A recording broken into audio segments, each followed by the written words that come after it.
खौफजदा मोदी सरकार ने श्रीनगर और पठानकोट समेत मुख्तलिफ इलाकों में मुकम्मल ब्लैकआउट भी कर दिया।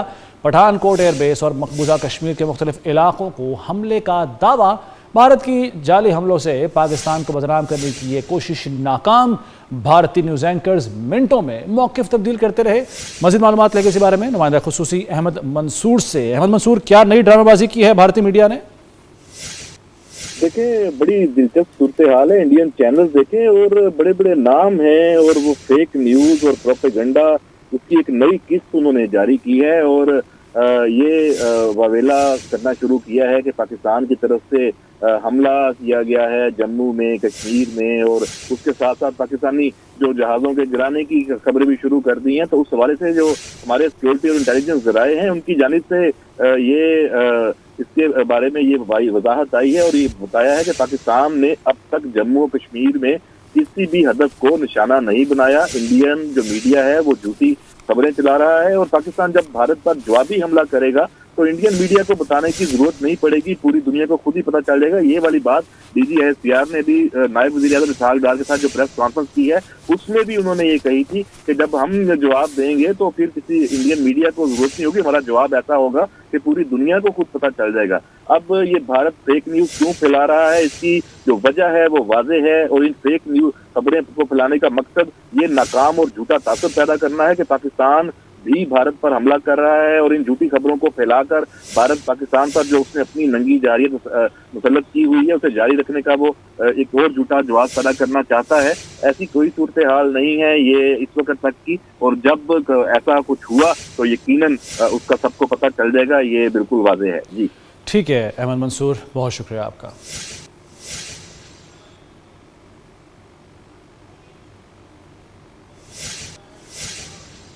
तो इसी पर बात कर लेते हैं। ब्रिगेडियर रिटायर्ड वकार हसन साहब हमारे साथ मौजूद हैं। बहुत शुक्रिया वकार हसन साहब वक्त देने के लिए। सर, वहाँ का जो मीडिया है हिंदुस्तान का, वो शायद वहाँ की फिल्मों से ज़्यादा ही मुतासिर हैं, खुद ही कहानियाँ बनाते हैं, खुद ही स्क्रिप्ट राइटिंग करते हैं और खुद ही जो है वो अदाकारी कर रहे होते हैं। अब ये नई ड्रामेबाजी की है कि जो मकबूजा कश्मीर पर कोई हमला कर रहा है पाकिस्तान, यानी हम वाज़ेह कर रहे हैं कि भाई जब हमला करेंगे तो आपको चलाने की ज़रूरत नहीं होगी खबरों की, हम पता चल जाएगा, खुद पता चल जाएगा। लेकिन ये जो इस तरह की हरकत की जा रही हैं, क्या मकसद हो सकता है इसका आपके ख्याल में? आई थिंक जब आप हर चीज झूठ से शुरू करेंगे और पूरा बयानिया जो है झूठ पे मबनी होगा तो फिर सावधान ये ड्रामा करना पड़ता है, क्योंकि झूठ के पाँव जो है नहीं होते। मेरा अपना एक्सपीरियंस के साथ रहा है 5 दिन। मैं तो कहता हूँ बदतमीजी हालत का कदम मीनार है गोदी मीडिया, और बाय एंड लार्ज अभी सारा मीडिया ही ऐसा हो गया। कोई सेंस नहीं है, कोई एनालिसिस नहीं है, गालम गलोच है और दे don't have respect for human being, बिल्कुल जानवर बने। दूसरा देखें, अभी इतना स्केयर है भारत में, मैंने अभी इनके देखे हैं, अभी जॉन मार्श हैमर का इंटरव्यू किया ट्रक्स में, उससे पहले क्रिश्चियन फेयर को लेके आए हैं, इन्होंने 10-10 सवाल किए सम हाउ के लिए कोई। और अभी पंजाबी में एक चीज कहते हैं, मैं उस तरह कहना चाहता कि अभी जो है ना उनकी काफी आई थिंक वो हुई है। तो उससे ये है कि अभी एक स्केयर है कि जब रिस्पॉन्ड करेगा तो फिर हम क्या करेंगे, और दैट्स व्हाई आई थिंक बहुत ज्यादा। दूसरा, पाकिस्तान ने बड़ा कूल प्ले किया है डिस्पाइट कि हमारे नुकसानात भी हुए, हमारी शहादतें हुई हैं, लेकिन जिस तरह DGISPR ने कहा कि बैटल हार्डन कौम भी है, सिर्फ फौज नहीं है, we are used to it. और ये जो फुलझड़ियां छोड़ते हैं उससे ज्यादा लोग सीरियस नहीं लेते। लोगों ने मोदी को कहा कि तुम्हें एक मीम बना दिए, लेकिन anyways war is the serious business और हमें प्यार भी होना चाहिए।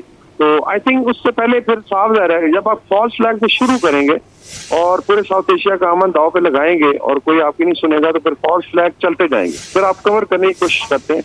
आई think that is the reason अभी ड्रोन्स का ड्रामा किया गया कि मतलब एक इंप्रेशन क्रिएट करने की कोशिश की गई है कि जी we can be everywhere and all that, जबकि बताया ही गया कि उनको मारने का एक तरीका है, they don't have to be shot down at the border. सावधान जो हमारे ऑपरेशन रेंज में आते हैं तो उसको हमने वो टैक्टिक्स भी देखनी है। वकार साहब, जैसे कि आपने फरमाया, जैसे कि वो उनका मीडिया जब कोई पाकिस्तान से मेहमान लेता भी है तो बड़ी बदतमीजी से बात करता है, वो प्रोवोक करते हैं कोई ना कोई ऐसी स्टेटमेंट निकले।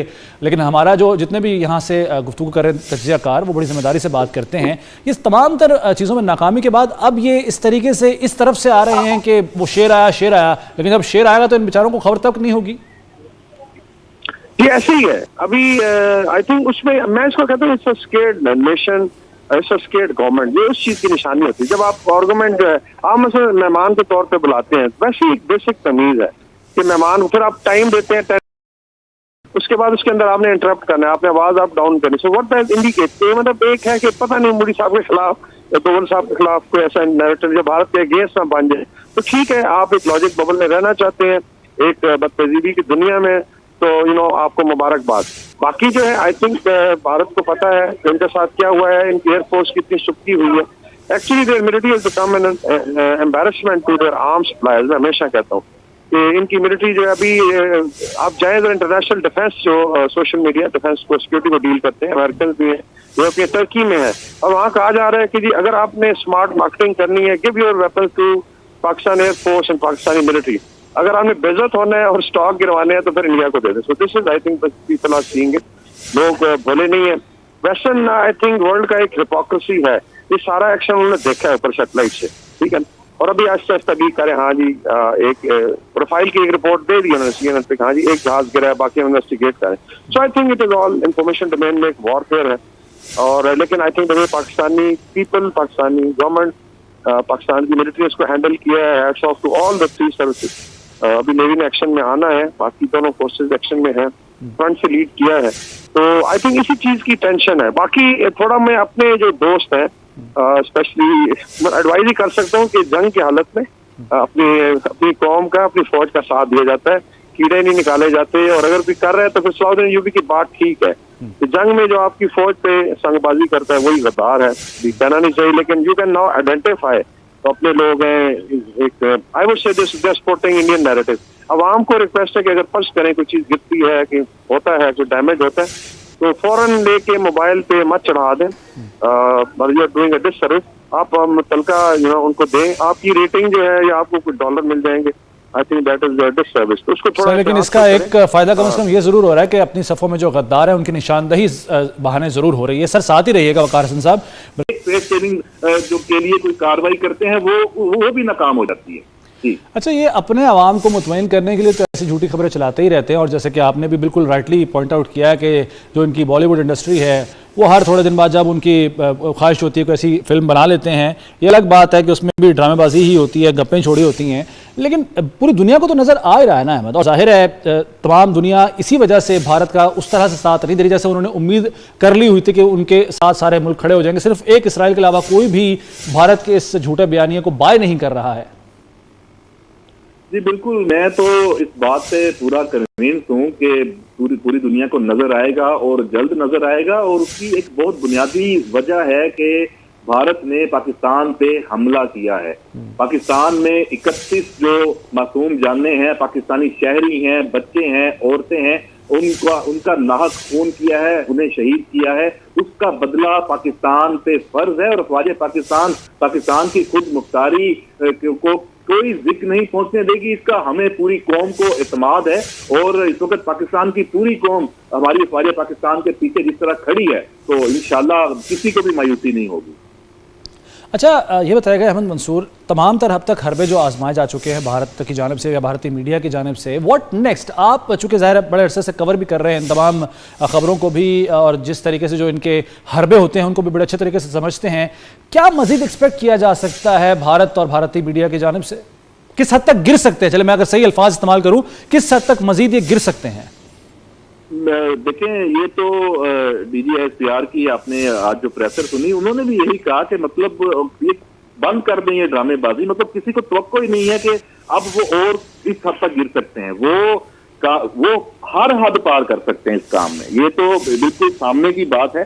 और सबसे बड़ी अहम बात है, देखें खित्ते का जो अमन दाव पे है इस वक्त, 2 एटमी ताकतों, इतना वो नरेंद्र मोदी की जो लीडरशिप है, क्या लीडरशिप का काम सिर्फ जंग लगाना नहीं होता, उसका काम अपने मुल्क को, अवाम को खुशहाली देना होता है। उसका काम खित्ते के लिए, दुनिया के अमन के लिए काम करना होता है। ये कहते हैं हमने दहशत गर्दों के जो कैंप हैं उनका पीछा किया है, और वो खुद आप रियासती दहशत गर्दी की एक अजीम मिसाल बन चुके हैं, बल्कि अजीम नहीं बदतरीन मिसाल बन चुके हैं। और आप देखें जो नरेंद्र मोदी है, ये इससे बड़ा कोई दहशत गर्द इस वक्त है उसने 2 दिन में देखें इन्होंने एक अपना ही बयानिया है उसको उल्ट किया। पहले इन्होंने कहा कि पाकिस्तान में हमने कोई मिलिट्री टारगेट्स एंगेज नहीं किए, हम तो जो कैंप से नाम निहाद इल्जाम लगाया कि टेररिस्ट वहां किया है। 2 दिन बाद आज पूरे पाकिस्तान में जो ड्रोन स्ट्राइक की है, ये तो पाकिस्तान से एक इतना खुला वाज़ेह हमला है कि जिसकी जस्टिफिकेशन नहीं है, ना पहले वाले हमले की और ना अब आपने तो आम जो पाकिस्तानी तमाम जो शहर हैं उनका इम्तियाज हर जगह टारगेट किया है। तो इसके बाद मतलब कोई बात नहीं रहती कि पूरी दुनिया, और आप देख रहे हैं कि दुनिया की तरफ से भी बड़ी खामोशी है। जो इंडिया जब जिसके पास भी जा रहा है कहीं से उसको ये हमायत नहीं मिल रही कि तुम जाके पाकिस्तान के खिलाफ ऐसी कार्रवाइयां करो, और उसको फिर तकलीफ भी है।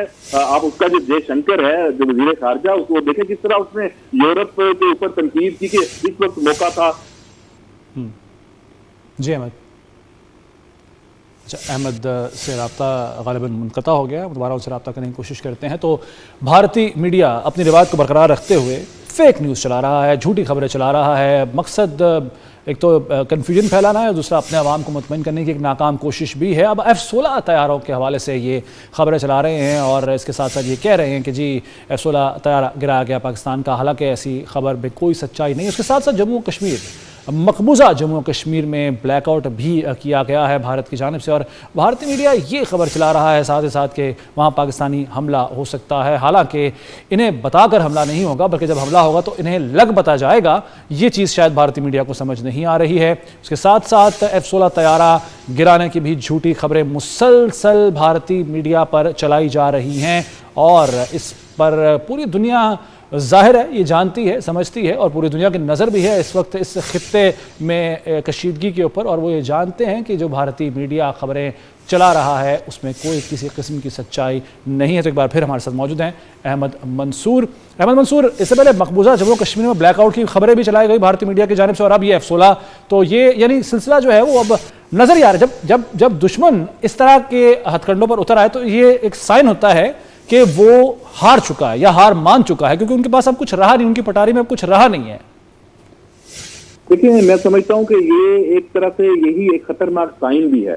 मोदी को फेस सेविंग नहीं मिल रही, इंडियन आर्मी हर जगह शिकस्त खा चुकी है, रॉ ने जितने मंसूबे बनाए वो सब नाकाम हो चुके हैं, तो वो उससे पहले से बढ़ के गलती अगली कर रहे हैं।